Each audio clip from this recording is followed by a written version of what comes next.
Good morning साथियों। आपका स्वागत है इंदौरी एजुकेशन हब में। आज आपकी हिंदी की थर्ड क्लास रहेगी। आपकी 2 क्लास ऑलरेडी हो चुकी है। आपको लिंक हमारे डिस्क्रिप्शन में दिया गया है। आप हमारे लिंक पे जाके आगे की पहले की 2 क्लासेस देख लीजिए। चलिए बढ़ते हैं हमारे हिंदी की क्लास की तरफ। हमारे सामने जो पहला क्वेश्चन है वो है पर्यावरण का सही संधि विच्छेद है। इसमें आपको पर्यावरण का जो सही संधि विच्छेद है वो आएगा आंसर डी, परिधन आवरण। चलिए बढ़ते हैं हमारे अगले क्वेश्चन की तरफ। हमारा जो अगला क्वेश्चन है वो है अनुनासिक का संबंध होता है। अनुनासिक का जो संबंध होता है वो आपको बताना है। अनुनासिक का संबंध नाक और मुंह दोनों से होता है। आपका राइट आंसर बी होगा। बढ़ते हैं हमारे अगले क्वेश्चन की तरफ।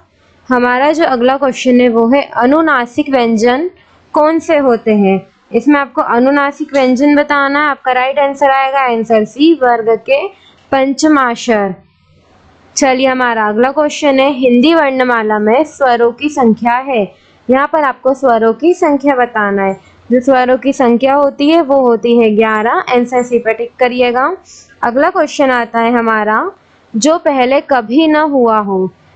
इसका आपको बताना है। जो पहले कभी ना हुआ उसमें क्या आएगा, आपका आंसर आएगा अभूतपूर्व। आंसर डी पे टिक करिएगा। अगला क्वेश्चन आता है आपका जो कहा न जा सके। इसमें आपको क्या आंसर आएगा, इसका आपका आंसर आएगा अकथनीय। आंसर ए पे टिक करिएगा। आपका अगला क्वेश्चन है समय की दृष्टि से अनुकूलन। या समय की दृष्टि से अनुकूलन में आपका आएगा समानुकूलन। बी पे टिक करिएगा। बढ़ते हमारे अगले क्वेश्चन की तरफ। जो सब कुछ जानता हो, इसका ये मतलब जिसे सब कुछ पता हो, जो सब कुछ जानता हो उसको क्या कहेंगे, उसको सर्वज्ञ कहते हैं। इसका जो आपका होगा आंसर वो होगा आंसर डी। बढ़ते हमारे अगले क्वेश्चन की तरफ। हमारा जो अगला क्वेश्चन है जिसकी गर्दन सुंदर है। जिसकी गर्दन सुंदर होती है उसे सुग्रीव कहते हैं। आंसर बी पे टिक करिएगा। नेक्स्ट क्वेश्चन आता है पुरुष एवं स्त्रीलिंग के जोड़ा। पुरुष और स्त्रीलिंग के जोड़े को क्या कहते हैं। पुरुष और स्त्रीलिंग का जो जोड़ा कहलाता है वो कहलाता है दंपति। आंसर बी पे टिक करिएगा। हमारा जो अगला क्वेश्चन है वो है कार्य को नए ढंग से करने की पद्धति। यहाँ पर कार्य को जो नए ढंग से करना है उसको क्या कहेंगे, उसको बोलते हैं नवीनीकरण। जब हम नया कार्य शुरू करते हैं, उसे अच्छी तरीके से करते हैं तो उसको कहेंगे नवीनीकरण। चलिए अब बढ़ते हैं हमारे अगले क्वेश्चन की तरफ। अगला क्वेश्चन है जंगल में लगने वाली आग। जंगल में जो आग लगती है उसे क्या कहते हैं।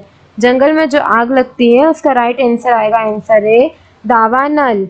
बढ़ते हैं हमारे अगले क्वेश्चन की तरफ। हमारा जो अगला क्वेश्चन है वो है प्रश्नादि के उत्तर की अपेक्षा करने वाला। यहाँ आपको उत्तर की अपेक्षा करने वाला बताना है। इसका जो राइट आंसर आएगा वो आएगा आंसर बी, उत्तरा पेशी। आगे है अपना ज्येष्ठ का विलोम शब्द क्या है। ज्येष्ठ का जो विलोम शब्द होगा बच्चों, उसका विलोम शब्द होगा कनिष्ठ। आंसर सी पे टिक करिएगा।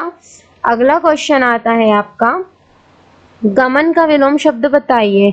गमन का जो विलोम शब्द होता है वो होता है आगमन। टी पे टिक करिएगा। चलिए बढ़ते हैं हमारे अगले क्वेश्चन की तरफ। अब यहाँ पर आपको अवनी का विलोम शब्द बताना है। अवनी का विलोम शब्द बताइए। अवनी का जो विलोम शब्द होता है वो आप हमें कमेंट सेक्शन में कमेंट करके जरूर बताइएगा। आगे आपका जो क्वेश्चन है हेय का विलोम शब्द क्या है। हेय का जो विलोम शब्द होता है वो होता है गाह्य। आंसर सी पे टिक करिएगा। अगला क्वेश्चन आता है आपका श्री गणेश का विलोम शब्द। श्री गणेश का जो विलोम शब्द होता है बच्चों वो होता है इति श्री। आंसर बी पे टिक करिएगा। अगला क्वेश्चन है अथ का विलोम शब्द है। यहाँ पर आपको अथ जो शब्द दिया है इसका विलोम शब्द बताना है। अथ का जो विलोम शब्द होता है वो होता है इति। बढ़ते हैं हमारे अगले क्वेश्चन की तरफ। हमारा जो अगला क्वेश्चन है वो आएगा अमीय का पर्यायवाची शब्द बताइए। अमीय का पर्यायवाची शब्द होता है सुधा। आंसर डी पे टिक करिएगा। अगला क्वेश्चन है पृथ्वी का पर्यायवाची शब्द क्या है। यहाँ पर आपको पृथ्वी का पर्यायवाची शब्द बताना है। पृथ्वी का जो पर्यायवाची शब्द होता है बच्चों वो होता है रत्नगर्भा। आंसर ए पे टिक करिएगा। अगला क्वेश्चन आता है भाषा शब्द संस्कृत के किस धातु से बना है। यहाँ पर आपको धातु बताना है। इसका जो राइट आंसर आएगा बच्चों वो आएगा भाष। आंसर डी पे टिक करिएगा। अगला क्वेश्चन आता है आपका तरुण का विपरीतार्थक शब्द क्या है। यहाँ पर आपको विपरीतार्थक शब्द बताना है। इसका जो शब्द आएगा वो आएगा वृद्ध। आंसर बी पे टिक करिएगा। अगला क्वेश्चन आता है इनमें से कौन सी विपरीतार्थक शब्द पतझड़ का अर्थ है। इसमें आपको पतझड़ का अर्थ बताना है जो होता है बसंत। ए पे टिक करिएगा। अगला क्वेश्चन है आपका गिरीश में कौन सा संधि है। यहाँ आपको संधि बताना है। गिरीश के अंदर जो होता है वो होता है दीर्घ संधि। आंसर बी पे टिक करिएगा। अगला क्वेश्चन आता है निम्न में से अल्प प्राण वर्ण कौन से है। इसमें आपको अल्प प्राण वर्ण बताने हैं। आपके अल्प प्राण वर्ण जो है वो होता है क और ग। आंसर सी पे टिक करिएगा। आपका जो अगला क्वेश्चन आता है बच्चों वो आता है इनमें से कौन सी शब्द शुद्ध है। इसमें से आपको शुद्ध शब्द बताना है। आपका जो शुद्ध शब्द होगा वो होगा प्राण। आंसर डी पे टिक करिएगा। अगला क्वेश्चन है इनमें से कौन सा शब्द अशुद्ध है। अब आपको यहाँ पर अशुद्ध शब्द बताना है।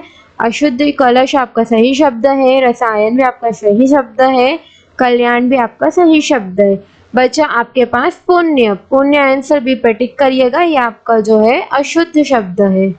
बढ़ते हम हमारे अगले क्वेश्चन की तरफ। अगला क्वेश्चन है आपका इनमें से कौन सी युग्म शब्द गलत है। यहाँ पर आपको युग्म शब्द के बारे में बताना है जो आएगा निशान चिन्ह। चलिए हमारा अगला क्वेश्चन आता है संधि के कितने प्रकार होते हैं। आप सभी को पता ही होगा, आपने शुरू से पढ़ा है हिंदी में संधि। संधि के बच्चों जो प्रकार होते हैं वो होते हैं 3। आंसर सी पे टिक करिएगा। अब आपको आता है नेक्स्ट क्वेश्चन दिए गए शब्दों में शुद्ध वर्तनी वाला शब्द छांटिए। यह आंसर तो सभी बच्चों को आता है। हम आपसे उम्मीद करते हैं कि इसका आंसर आप हमारे कमेंट बॉक्स में शेयर करिएगा। फिर भी हम आपको हमारी साइड से इसका आंसर बता रहे हैं। इसका जो राइट आंसर आएगा वो आएगा सुषुप्ति। आंसर सी पर टिक करिएगा। कमेंट बॉक्स में बिल्कुल हमें कमेंट करके आंसर बताइएगा। अगले क्वेश्चन की तरफ बढ़ते हैं। दिए गए शब्दों में शुद्ध वर्तनी वाला शब्द कौन सा है। आपका जो शुद्ध वर्तनी वाला शब्द है वो है आंसर सी स्त्रोत। अगला क्वेश्चन आता है आपका सिर तोड़ में कौन सा समास है। ये आपको सिर तोड़ के अंदर समास बताना है। सिर तोड़ के अंदर जो समास होता है बच्चों वो होता है कर्म तत्पुरुष समास। आंसर डी पे टिक करिएगा। अगला क्वेश्चन आता है महात्मा में कौन सा समास है। महात्मा जो शब्द है आपका उसमें आएगा आपका कर्मधारय समास। आंसर डी पे टिक करिएगा। आपका जो अगला क्वेश्चन आता है बच्चों इनमें से अलंकार के कौन सा भेद है। इसमें आपको अलंकार का भेद बताना है। अलंकार का जो भेद होता है बच्चों वो होता है शब्द अलंकार। आंसर बी पे टिक करिएगा। अगला क्वेश्चन है आपके सामने अर्थ अलंकार के कितने भेद होते हैं। अर्थ अलंकार के जो भेद होते हैं वो होते हैं 12। इनमें से रस के कौन सा भेद है। आपको यहाँ पर रस में कौन सा भेद होता है आपको रस का भेद बताना है। रस में आपका करुण भेद होगा। आंसर ए पे टिक करिए। बढ़ते हमारे अगले क्वेश्चन की तरफ। स्थान के आधार पर बताइए कि मूर्धन्य व्यंजन कौन सा है। आपको यहाँ स्थान के आधार पर बताना है कि मूर्धन्य में जो व्यंजन है वो है ड और ढ। आपका अगला क्वेश्चन आता है निम्न में से अल्प प्राण वर्ण कौन सा है। आपको अल्प प्राण वर्ण के बारे में बताना। आपका जो अल्प प्राण वर्ण है बच्चों वो आएगा क और ग। बढ़ते हमारे अगले क्वेश्चन की तरफ। हमारा जो अगला क्वेश्चन है बच्चों वो है निम्न में से नासकीय व्यंजन कौन सा है। आपका जो नासकीय व्यंजन होगा वो होगा ऋण। आंसर डी पे टिक करिएगा। अगला क्वेश्चन आता है हिंदी वर्णमाला में अयोग्यवाह वर्ण कौन सा है। अयोग्यवाह वर्ण आपका हिंदी वर्णमाला में जो कहलाएगा वो कहलाएगा अ और अह। आंसर सी पे टिक करिएगा। नेक्स्ट क्वेश्चन आता है निम्न में बताइए कि किस शब्द में द्वित्व व्यंजन है। यहाँ पर आपको व्यंजन के बारे में बताना है। इसका आंसर आएगा आंसर डी दिल्ली। बढ़ते हम हमारे अगले क्वेश्चन की तरफ। निम्न में से कौन सा घोष वर्ण है। यहाँ पर आपको घोष वर्ण बताना है। घोष वर्ण जो आपका होगा वो होगा म। Answer C. अगला क्वेश्चन आता है कौन सा अमानक वर्ण है। आपको अमानक वर्ण जो रहेगा बच्चों वो होगा भ। आंसर सी पे टिक करिएगा। हिंदी में मूलतः वर्णों की कितनी संख्या है। आपको हिंदी के वर्णों की जो संख्या है बच्चों वो है 52। यह क्वेश्चन बहुत इंपॉर्टेंट है सर, आप ये क्वेश्चन पे बिल्कुल ध्यान दीजिएगा। अगला क्वेश्चन आता है आपका छ ध्वनि किसके अंतर्गत आती है। तो आपकी ध्वनि आती है संयुक्त वर्ण के अंतर्गत। अगला क्वेश्चन है ग वर्ण किन वर्णों के संयोग से बना है। आपका ग जो वर्ण है बच्चों वो आपका ज और ऋण शब्दों से मिलकर बना हुआ है। बढ़ते हम हमारे अगले क्वेश्चन की तरफ। अगला क्वेश्चन है अघोष वर्ण कौन सा है। अघोष का जो वर्ण आता है बच्चों वो होता है स। आंसर है पे टिक करिएगा। अगला क्वेश्चन आता है घ का उच्चारण स्थान कौन सा है। यहाँ पर आपको घ शब्द का जो उच्चारण स्थान होगा बच्चों वो होगा कंठ। आंसर सी डी पे क्लिक करिएगा। नेक्स्ट क्वेश्चन आता है आपका जिन शब्दों के अंत में अ आता है उन्हें क्या कहते हैं। जिन शब्दों के अंत में अ आता है उसे बच्चों कहते हैं अक्रांत। इसी के साथ आपके सारे क्वेश्चन खत्म होते हैं। आप हमारे चैनल पे ऐसे ही बने रहिए। हमारे चैनल को सब्सक्राइब करिए, शेयर करिए, कमेंट सेक्शन में कमेंट करके आप हमें बताइए अगर आपको कोई डाउट आता है। ऐसे ही हमारे इंदौरी एजुकेशन आपके साथ बने रहिए। आप सभी का धन्यवाद।